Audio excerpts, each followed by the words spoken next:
to play the shitty games that suck ass. He'd rather have a buffalo take a diarrhea dump in his ear. He'd rather eat the rotten asshole of a roadkill skunk and down it with beer. He's the angriest gamer you've ever heard.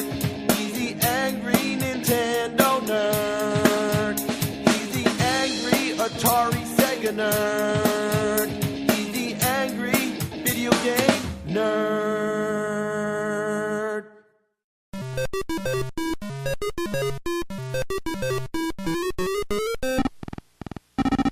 Atari, ah yes, a name so dearly loved from the golden age of history. A magical time when there was no internet, no cell phones, just electronic video games.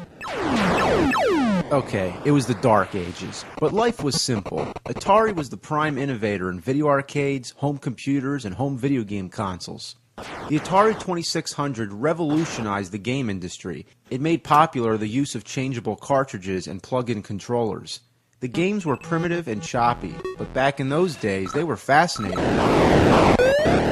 But then there came competition. The Odyssey 2, Intellivision, ColecoVision, everybody was trying to take advantage of the video gaming craze.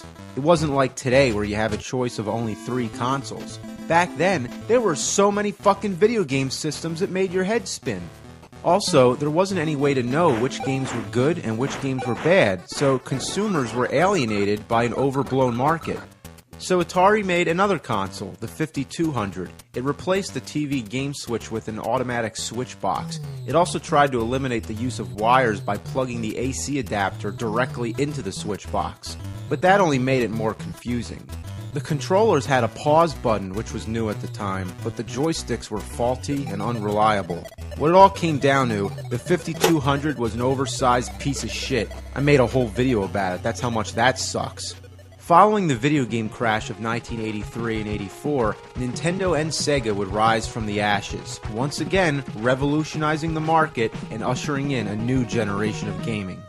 Atari threw their hat in the ring again with the 7800. This one resolved all the issues with the 5200. The controller ports allowed you to use the same controllers as the 2600, and it was also backwards compatible with the 2600 games. The 7800 games featured better graphics, but didn't have much to offer in comparison with Nintendo. So, once again, it bit the dust. Afterwards, Atari stopped naming their consoles after numbers and instead started naming them after cats. The Atari Lynx was the first handheld console that was in color. But it found itself sandwiched between the more successful portable game systems, the Nintendo Game Boy and Sega Game Gear.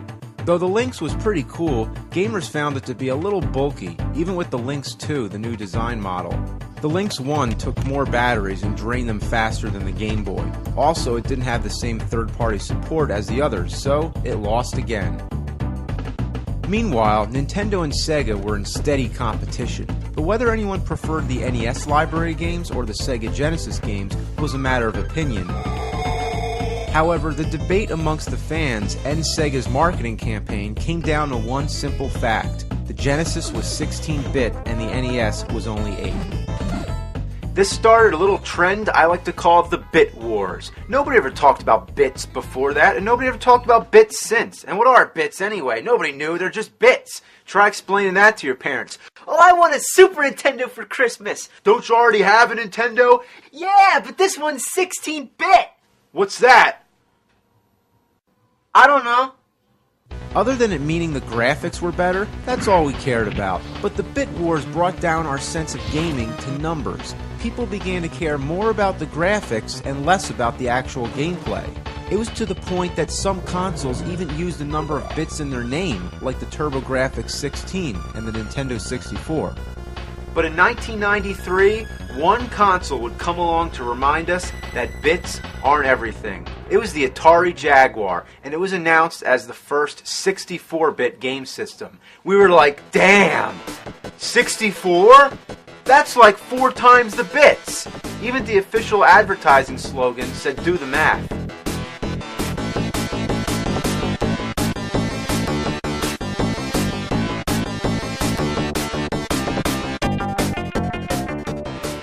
But beyond its vicious exterior and rotating Jaguar cube on the startup screen, it had little to offer. Gamers who were suckered in found a mediocre library of games and graphics that failed to impress. The controllers were huge, and they had keypads, much like the ColecoVision and Intellivision. And like those, there were overlays which sometimes come in handy, but for most games, they're unnecessary. The cartridges don't have end labels, so I had to make my own. Seriously, is there any good reason not to have end labels? I guess instead to have these weird handles. What's the point? Do I really need that extra grip? None of the other top-loading consoles had that. It's like, oh god, I can't get the game out. Oh god, I need a handle. Man, I just can't get a grip. Gotta have a handle. And speaking of top-loading consoles, notice how they all have a door. That's to protect from dust. That's a good thing. But the Jaguar doesn't have that. Why not? But before I can review any games, we need to discuss the graphics. This is Zool 2. Now, without criticizing the game, it's a typical side-scroller, but look at it. The graphics don't look any better than Sonic the Hedgehog, and that was 16-bit. Maybe a bad choice of game, so let's give it the benefit of the doubt and try something else. Brutal Sports Football. Another okay game. Once again, the graphics aren't too impressive. Where'd the other 48 bits go? Let's try Checkered Flag. This showcases the graphic capabilities a little more, just the fact that it puts you into a three-dimensional environment. But compare it to F-Zero on Super Nintendo. 48 bits less, but a million times more appealing to the eye. Now look at Cybermorph. It's a flying game with polygon graphics. Going back to Super NES one more time, look at Star Fox. Are we missing something here? For a game console that claims to be 64-bit, it really doesn't show a whole lot of improvement. This caused a lot of debate amongst gamers whether or not it really was 64-bit. It's a topic that usually overshadows the Jaguar itself, but it's something that we just need to get out of the way. Well, we do know that Atari was originally planning a 32-bit system called the Panther, but decided to skip it and leap ahead. The Jaguar still used a 32-bit graphic processing unit, but through a combination of other processors somehow added up to 64. It's technical and confusing, but the point is the Jaguar was a rare species, not built like most game consoles. That made it harder for programmers to develop games on it, and as a result, many games didn't utilize its full capabilities, whatever they could have been. So I've given you a little history of Atari and how it tried to win the bit wars. Now that we got that out of the way, check in for part 2 and we'll actually play some Jaguar games. Or if you want to be cool, you say play some Jag!